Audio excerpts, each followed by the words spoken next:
Hi అండి, welcome back to our mini blog. చాలా రోజుల తర్వాత, రోజులు కూడా కదండి, చాలా సంవత్సరాల తర్వాత మా పుట్టినూరుకి అయితే వెళ్ళాను అనమాట. వెళ్ళినప్పుడు అందరం కలిసి సరదాగా బజార్కి అయితే వెళ్ళాము ఆటోలో. ఇలాగా ఎన్ని సంవత్సరాలు అవుతుంది ఇలా సరదాగా ఆటోలో కూర్చొని అందరము జోక్స్ వేసుకుంటూ సరదాగా నవ్వుకుంటూ వెళ్ళి. నిజంగా పెళ్ళైతే అమ్మాయిల లైఫ్లో చాలా మార్పులు అయితే వస్తాయి. ఎందుకంటే అనుకున్నప్పుడు అంతా పుట్టినూరుకి వెళ్ళలేము, వెళ్ళినా ఎక్కువ రోజులు ఉండలేము అనమాట.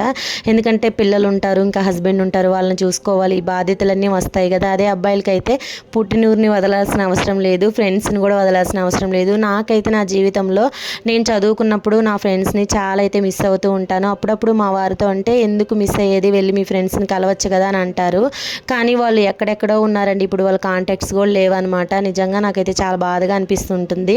ఇంకా చాలా సంవత్సరాల తర్వాత మా ఊరికి వెళ్ళాను కదా, ఇంక అందరం సరదాగా అయితే ఉన్నాము, ఉన్న 2 రోజులు కూడాను. మీలో ఎంతమంది మీ ఫ్రెండ్స్ని మిస్ అవుతున్నారు అనేది కమెంట్ చేయండి. ఈ వీడియో కనుక మీకు నచ్చితే లైక్ చేయండి, ఛానల్ సబ్స్క్రైబ్ చేయండి.